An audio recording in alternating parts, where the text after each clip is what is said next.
Sardar Patel educational institute संचालित श्री गगजीभाई जी सुतरिया प्राथमिक शाला से मैं अस्मिता चकलासिया आपका हार्दिक स्वागत करती हूँ। बाल दोस्तों, हमने अगले वीडियो में कक्षा 7 विषय हिंदी इकाई 1 और इकाई 2 का अभ्यास किया है। आज हमें इकाई 3 कुत्ते की वफादारी इसका अध्ययन करना है। कुत्ते की वफादारी इस इकाई का साहित्य प्रकार है कहानी। विद्यार्थी मित्रों, आपने कक्षा 4 में गुजराती भाषा में लाखों वणझारो इस शीर्षक से कहानी पढ़ी है। वही कहानी आज हमें कुत्ते की वफादारी शीर्षक से पढ़नी है। मित्रों, वफादारी का गुण केवल मनुष्यों में ही नहीं होता, जानवरों में भी होता है। कुत्ता अपनी वफादारी के लिए प्रसिद्ध है। प्रस्तुत कहानी में लेखक श्री लल्लूभाई रबारी ने अपने स्वामी के प्रति जानवर की वफादारी को उजागर किया है। कभी कभी जल्दबाजी में काम करने से पछताने की नौबत आ जाती है। मित्रों, आपने कहानी सुनी होगी नेवला और एक औरत। उस कहानी में भी जल्दबाजी में जो काम औरत करती है, नेवले को मारती है और बाद में असलियत जानने के बाद उसे पछतावा होता है। लेखक ने यह बात कुत्ते और बंजारे की इस कहानी के माध्यम से बताई है। जो मालिक उसे प्राणों के समान प्यार करता था, उसी के हाथों उस कुत्ते की मृत्यु होती है। बाद में मालिक को अपने अविवेक पर पश्चाताप होता है और वह उसकी समाधि बनाकर अपनी भूल का प्रायश्चित करता है। उत्तर गुजरात के पाटण जिले में राधनपुर नाम एक छोटा सा नगर है। वहाँ एक तालाब है जिसके तट पर एक कुत्ते की समाधि है। समाधि और वह भी कुत्ते की, यह जानकर आश्चर्य होगा ही। मित्रों, उसके पीछे एक सुंदर और हृदय को हिला देने वाली कथा है। अब मित्रों, हमें इस कहानी का अभ्यास करना है और आपको इस कहानी के जो मैं समझाऊंगी उसमें से शब्दार्थ, मुहावरे, कहावत जो है उसको आपकी कॉपी में नोंद करनी है। सबसे पहले हम हिंदी में इस कहानी को समझेंगे, बाद में इस कहानी का मैं गुजराती में भाषांतर करूँगी। तो चलो प्रवेश करते हैं कहानी में।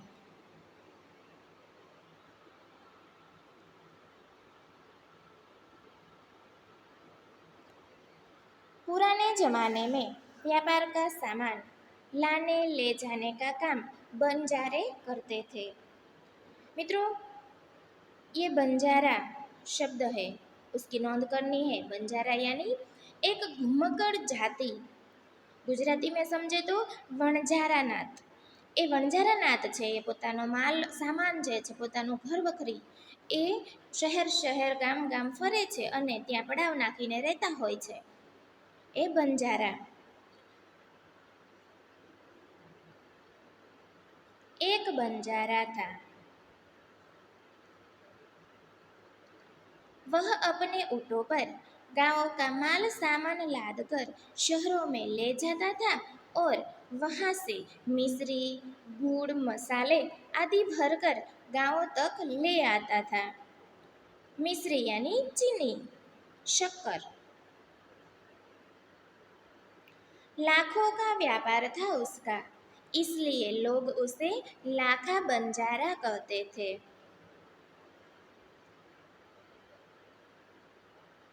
लाखा के पास एक सुंदर कुत्ता था। कुत्ता बड़ा वफादार था।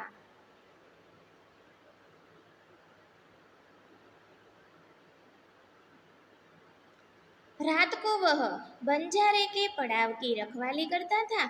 अगर चोर लुटेरे पड़ाव की तरफ आते दिखाई देते थे तो कुत्ता उन्हें भौंक भौंक कर दूर भगा देता था। जब रात पड़ जाती शहर में फरते फरते जब जिस जगह पर रात हो जाती थी तो वहां पर बंजारे रुक जाते थे। पड़ाव पड़ाव यानी यात्रा में कुछ समय के लिए कहीं ठहर जाना। उस पहाड़ की रखवाली यह कुत्ता करता था। रखवाली करना यानी चौकी करना। और चोर लुटेरे इस पड़ाव की तरफ आते दिखाई देते तो कुत्ता जोर जोर से भौंकने लगता था और उसे दूर भगा देता था।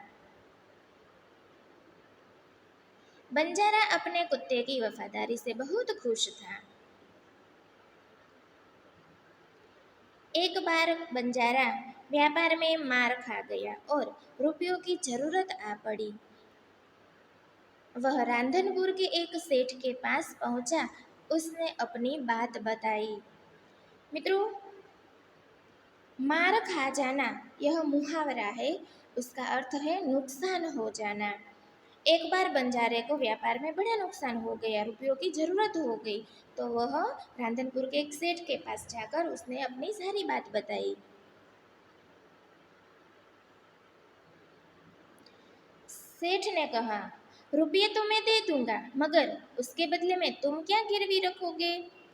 तो गिरवी यानी अमानत के रूप में क्या रखोगे?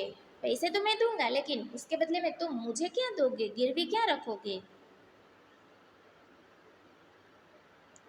लाखा बोला, सेठ जी, मेरे पास फूटी कोटी भी नहीं है।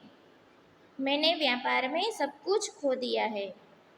तब लाखा बोलता है कि मेरे पास तो फूटी कोड़ी भी नहीं है, मैंने तो सब कुछ गंवा दिया, मेरे पास अब कुछ नहीं है। जो फूटी कोड़ी न होना यानी बहुत गरीब होना, पास में पैसा न होना।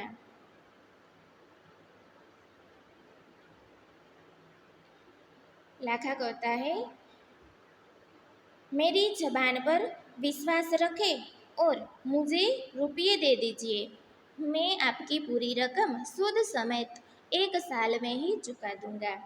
वह कहता है कि मेरी जबान यानी कि मेरे वचन पर विश्वास रखो और मुझे रुपये दो।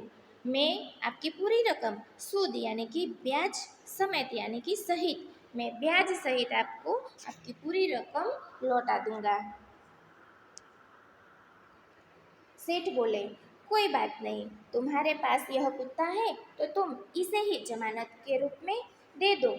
सेठ जी कहते हैं कि कोई बात नहीं, आपके पास कोई चीज वस्तु नहीं है, कुछ रुपये नहीं है, कोई चीज नहीं है, तो आप यह कुत्ता भी मुझे दे दो।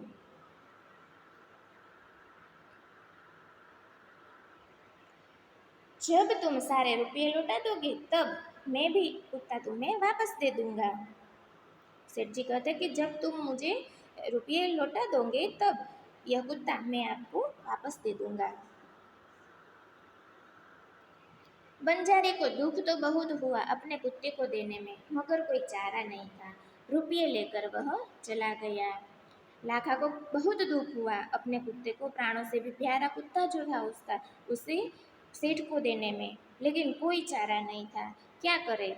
वह कुत्ता देकर रुपये लेकर वहां से चला गया।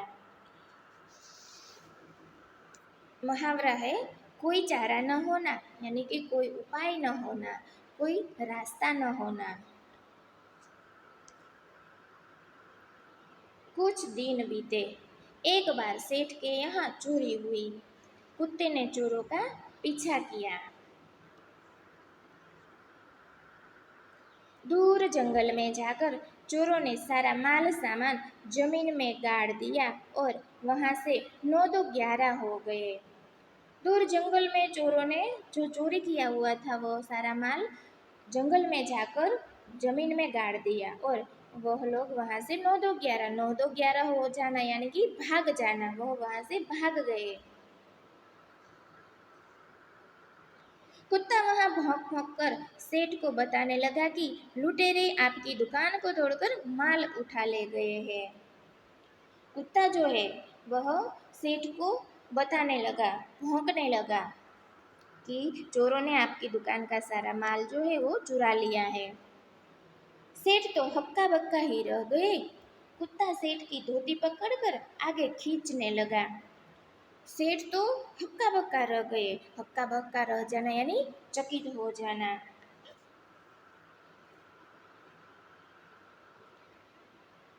सेठ कुत्ते के पीछे पीछे चलने लगे।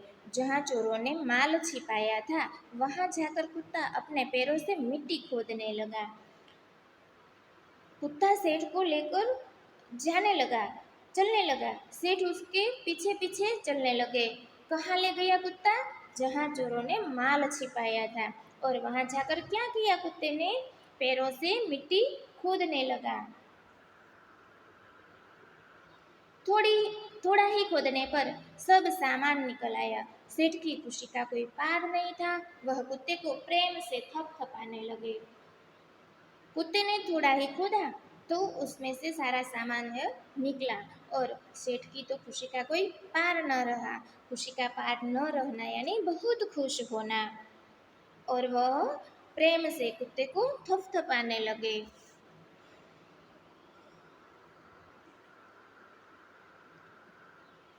कुत्ते की वफादारी पर वह मुग्ध हो गया।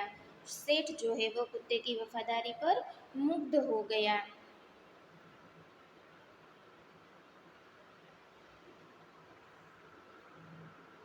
घर जाकर उसने एक चिट्ठी लिखकर कुत्ते के गले के पट्टे में बांध कर कहा। सब सामान लेकर सेठ घर आ गए और उसने एक चिट्ठी लिखी। चिट्ठी लिखकर उसने कुत्ते के गले में जो पट्टा बंधा था उसमें चिट्ठी बांध दी। और सेठ जी बोले, कुत्ते भाई जाओ तुम अपने मालिक लाखा बंजारा के पास, तुम मुक्त हो। सेठ ने कुत्ते को मुक्त कर दिया।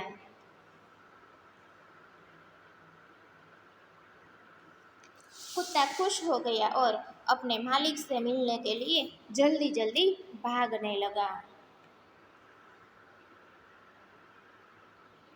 और उधर क्या हुआ देखिए। इधर लाखा ने भी व्यापार में खूब रुपया कमाया। वह सेठ को अपनी रकम वापस करने के लिए उसी रास्ते से आ रहा था। उधर लाखा जो है अपना कुत्ता छोड़कर व्यापार करने के लिए चला था।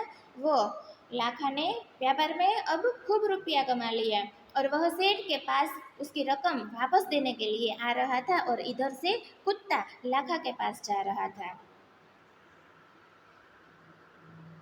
उसने दूर से अपने कुत्ते को अपनी ओर आते हुए देखा। वह नाराज हो गया। सोचने लगा कि कुत्ते ने मेरी जबान काट ली है, उसने बेवफाई की है। लाखा ने कुत्ते को अपनी ओर आते हुए देखा तो वह सोचने लगा कि यह कुत्ते ने मेरी जबान काट ली, उसने बेवफाई की है सेठ के साथ। जबान काट लेना यानी वचन भंग करना। अब मैं सेठ को क्या मुंह दिखाऊंगा? उसने आव देखा न ताव। बस कुत्ते के माथे पर लाठी का प्रहार कर दिया। कुत्ता बेहोश होकर गिर पड़ा। लाखा ने देखा कि कुत्ते के गले में एक चिट्ठी बंधी है। लाखा ने कुछ सुना नहीं, कुछ देखा नहीं और धड़ाम करके कुत्ते के माथे पर लाठी का प्रहार कर दिया। कुत्ता बेहोश होकर गिर पड़ा। फिर क्या? फिर देखा कि उसके गले में एक चिट्ठी बंधी है। आव देखा न ताव यानी कि बिना सोचे समझे काम करना। कुछ सुना भी, सोचा भी नहीं, कुछ देखा भी नहीं। और लाखा ने धड़ाम करके कुत्ते के माथे पर प्रहार कर दिया। चिट्ठी में क्या लिखा था? लिखा था, लाखा तुम्हारे कुत्ते ने मुझे शुद्ध समेत रुपये लौटा दिए हैं, अतः कुत्ते को मैं मुक्त करता हूँ। सेठ ने लिखा था कि लाखा तुम्हारे कुत्ते ने तो रुपये लौटा दिए हैं इसलिए मैं उसे मुक्त करता हूँ। उसने मेरे घर चोरी किए गए माल सामान को वापस दिलवा दिया है। खुश होकर मैंने स्वयं उसे मुक्त किया है। सेठ जी ने स्वयं उसे मुक्त कर दिया था।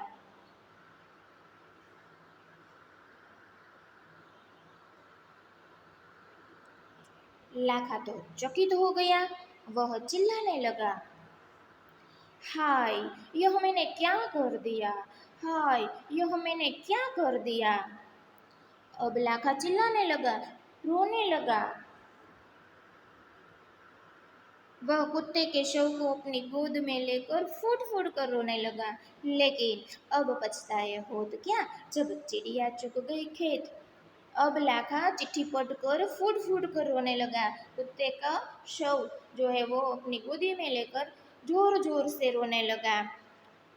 फूट फूट कर रोना यानी जोर जोर से रोने लगा, लेकिन अब पछताए हो तो क्या, जब चिड़िया चुग गई खेत। लेकिन अब पछताने से कुछ नहीं होने वाला है। यह कहावत है, अब पछताए हो तो क्या, जब चिड़िया चुग गई खेत, यानी कि समय निकल जाने पर पछताने से क्या फायदा। नुकसान हो जाने के बाद अर्थात समय निकल जाने पर पछतावा करने से कोई लाभ नहीं होता। उसने उस वफादार कुत्ते की समाधि बनवाई जो आज भी पाटन जिले के राधनपुर के तालाब के किनारे पर खड़ी है, और उस कुत्ते की वफादारी की कथा सारे संसार को सुना रही है। विद्यार्थी मित्रों, यह हमने कहानी हिंदी में पूर्ण की। अब इस कहानी को मैं गुजराती में दोहरा रही हूँ, आप ध्यान से सुनिए। પહેલાના જમાનાની અંદર વ્યાપારના સામાન લાવવાને લઈ જવાનું કામ વણઝારા જાતિના લોકો કરતા હતા. એવો એક વણઝારો હતો. એ પોતાના ઊંટ ઉપર પોતાના ગામનું માલ સામાન છે એ શહેરોમાં લઈ જતો, ત્યાં વેચતો અને ત્યાંથી મિશ્રી, ગુડ, મસાલે, શક્કર, ગોળ, જીવન જરૂરિયાતની બધી વસ્તુઓ લઈને પાછો ગામમાં આવતો હતો. લાખો રૂપિયાનો વેપાર હતો એનો, એટલે એનું નામ લાખા વણઝારા એવું રાખવામાં આવ્યું હતું. એની પાસે એક સરસ મજાનો સુંદર કૂતરો હતો. કૂતરો ખૂબ જ વફાદાર હતો અને એ કૂતરો છે જ્યાં રાત્રે વણઝારો રોકાતો, પડાવ નાખતો, ત્યાં આગળ એ પડાવની ચોકી કરતો અને ચોર લૂંટેરાઓ જે આવે એને જોઈને જોર જોરથી એ ભોંકવા લાગતો હતો. વણઝારો છે એ કૂતરાની વફાદારીથી ખૂબ જ ખુશ હતો. એક વખત વણઝારાને વ્યાપારમાં ખોટ આવી ગઈ અને એને પૈસાની જરૂર પડી, એટલે એ વણઝારો છે એ રાંધનપુર નામના એક ગામ છે ત્યાંના એક શેઠ પાસે, ખૂબ જ પૈસાવાળા વ્યક્તિ શેઠ પાસે જાય છે અને પોતાની કહાની બતાવે છે, સંભળાવે છે. તો શેઠ એવું કહે છે કે ભાઈ હું તને પૈસા તો આપું, પણ એના બદલામાં તારે મને કંઈક તો આપવું પડે, ગીરવે મૂકવું પડે. તો લાખો કહે છે કે શેઠજી મારી પાસે તો કાંઈ નથી, મારે તો વ્યાપારમાં ખૂબ જ ખોટ આવી છે, મારી પાસે તો 1 રૂપિયો પણ વધ્યો નથી, તો હું શું આપું તમને. તો શેઠને કહે છે કે ભાઈ તમે મારી જબાન એટલે કે મારા વચન ઉપર, હું જે કહું છું એની ઉપર મને પૈસા આપો. તો શેઠ કહે છે કાંઈ વાંધો નહીં, તારી પાસે કાંઈ નથી ને, પણ આ કૂતરો છે તો તું કૂતરો મને આપી દે, જ્યારે તું મને પૈસા આપીશ ત્યારે હું તને એ કૂતરો છે એ પાછો આપી દઈશ. વણઝારાને ખૂબ જ દુઃખ થયું, કારણ કે કૂતરો એને જીવથી પણ વહાલો હતો, પણ એની પાસે બીજો કોઈ રસ્તો ન હતો, એટલે એમણે એ કૂતરો છે શેઠને આપી દીધો અને પૈસા લઈને એ ત્યાંથી રવાના થઈ ગયો. હવે મિત્રો એવું બને છે કે થોડા દિવસ વીતી જાય છે. શેઠના ઘરે એકવાર ચોરી થાય છે અને કૂતરો એ જોઈ જાય છે. કૂતરો છે એ ચોરની પાછળ પાછળ જાય છે, જંગલમાં આગળ નીકળી જાય છે અને ચોર જે છે જ્યાં આગળ એ બધી વસ્તુઓ જમીનની અંદર સંતાડી દે છે, ખાડો કરીને એને દાટી દે છે અને ત્યાંથી ભાગી જાય છે. હવે કૂતરો છે એ શેઠને ત્યાં આગળ લઈ જાય છે. ક્યાં આગળ, તો કે જ્યાં ચોરે બધો માલ સામાન સંતાડ્યો છે ત્યાં આગળ, અને જમીન ખોદીને એ માલ સામાન કાઢે છે. શેઠ તો ખૂબ જ ખુશ થઈ જાય છે, પહેલાં આશ્ચર્યચકિત થઈ જાય છે અને એ ખુશીથી કૂતરાને પંપાળવા લાગે છે. અને પછી ઘરે આવીને એ એક ચિઠ્ઠી લખે છે અને ચિઠ્ઠી છે કૂતરાના ગળામાં જે પટ્ટો બાંધેલો છે ત્યાં આગળ બાંધી દે છે. હવે આ બાજુ શું બને છે, તો કે જે લાખો છે પૈસા લઈને વેપાર કરવા માટે ગયો હતો એ ખૂબ જ ધન કમાય છે, ખૂબ જ પૈસા એની પાસે આવી જાય છે અને હવે એ શેઠને પોતાને ઉધાર લીધેલા જે પૈસા છે એ પાછા આપવા માટે જાય છે. આ બાજુથી કૂતરો આવે છે અને ઓલી બાજુથી શેઠ, બંને એક જ રસ્તા ઉપર આવે છે. લાખાએ છે ને એ કૂતરાને જોયો, દૂરથી આવતા જોયો, એટલે મનમાં ને મનમાં વિચારવા લાગ્યો કે અરર, આ કૂતરાએ શું કરી નાખ્યું, બેવફાઈ કરી, શેઠને કીધા વગર એ મારી પાસે આવી જાય છે. તો એ કહે છે કે હવે હું શેઠને શું મોઢું દેખાડીશ, આ કૂતરો તો ત્યાંથી ભાગીને આવતો હોય તેવું લાગે છે. અને એણે કાંઈ જોયું નહીં, વિચાર્યું નહીં, અને સીધી ધડામ કરતી લાકડી છે એ કૂતરાના માથા ઉપર મારી અને કૂતરો ત્યાં આગળ બેહોશ થઈ જાય છે અને કૂતરો મરી જાય છે. પછી એણે કૂતરાના ગળામાં એક ચિઠ્ઠી બાંધેલી છે એ જોઈ અને વાંચ્યું, તો એમાં લખ્યું હતું કે ભાઈ હું તારા કૂતરાને મુક્ત સ્વયં છોડું છું. એણે મને બધા જ રૂપિયા છે એ જે રકમ મેં તને આપી હતી એ બધા રૂપિયા એણે મને પાછા અપાવી દીધા છે, એટલા માટે હું ખુશીથી એને છોડી રહ્યો છું, હું પોતે જાતે જ એને મુક્ત કરી રહ્યો છું. હવે તો લાખો આશ્ચર્યચકિત થઈ ગયો, જોર જોરથી રાડો પાડવા લાગ્યો, ચિલ્લાવા લાગ્યો, અરરરરર મારાથી આ શું થઈ ગયું, મેં આ શું કરી નાખ્યું, એમ પસ્તાવા લાગ્યો, રોવા લાગ્યો જોર જોરથી. અને મિત્રો પછી તો આપણે કહીએ છીએ ને કે ભાઈ એક વખત જે થઈ ગયું સો થઈ ગયું, હવે પસ્તાઈને શું ફાયદો છે. એટલે કહે છે કે ભાઈ હવે પસ્તાવાથી શું ફેર પડે, હવે કાંઈ કૂતરો તો જીવિત થવાનો નથી. પછી એમણે કૂતરાની સમાધિ બનાવડાવી, ક્યાં? પાટણ જિલ્લાના રાંધનપુર ગામના તળાવના કિનારે, અને એ સમાધિ આજ પણ છે. તો મિત્રો આ વાર્તાને તમે ગુજરાતીમાં પણ સાંભળી અને હિન્દીમાં પણ આપણે સમજ્યા. તો હવે તમારે આના પ્રશ્નોના જવાબ જે આવે એ લખવાના રહેશે. ધન્યવાદ.